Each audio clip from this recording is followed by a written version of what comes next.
This new study just came out that showed that in the U.S., if we spend $10 million with independent retailers, we not only create, but we sustain 110 jobs.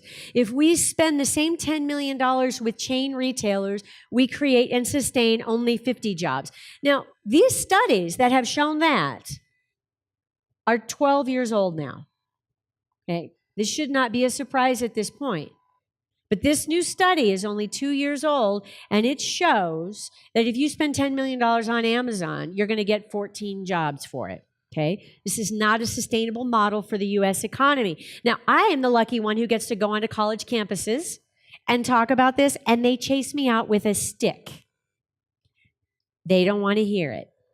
So what we're seeing in the U.S. is two camps. Two camps are forming.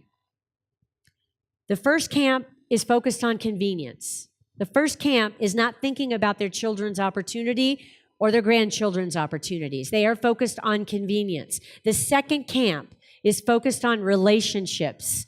And the buy local movement has spread like wildfire. There are now over 140 coalitions. The coalition that you have right here in this community is strong and growing and doing incredible work.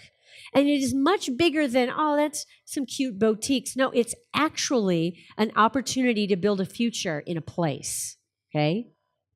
And this study was done before robotics started to come in, so that Amazon number is going to be significantly less.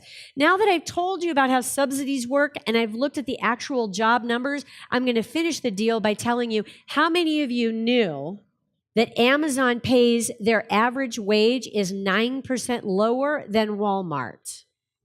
Who knew that? Now, if I said, how many of you have a positive image of Walmart? Ooh, boo, everybody would say no. How many of you have a positive image of Amazon? Yay, that's good.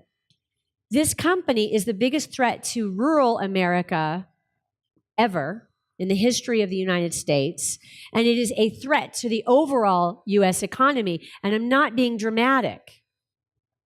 We need to think long and hard. So back to our two camps, convenience and relationships. Relationships means you are in relationship and collaborating on an exchange of goods with somebody that you know in your community, okay? Who's falling in the middle are the big chain stores. There's lists and lists and lists of the big chains that are starting to lay off jobs and close locations, that the list is growing.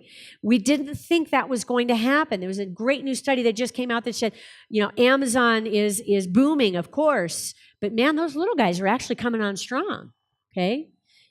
In the middle are the companies that don't offer relationships or convenience, and they're not going to make it. It is definitely a shifting economy.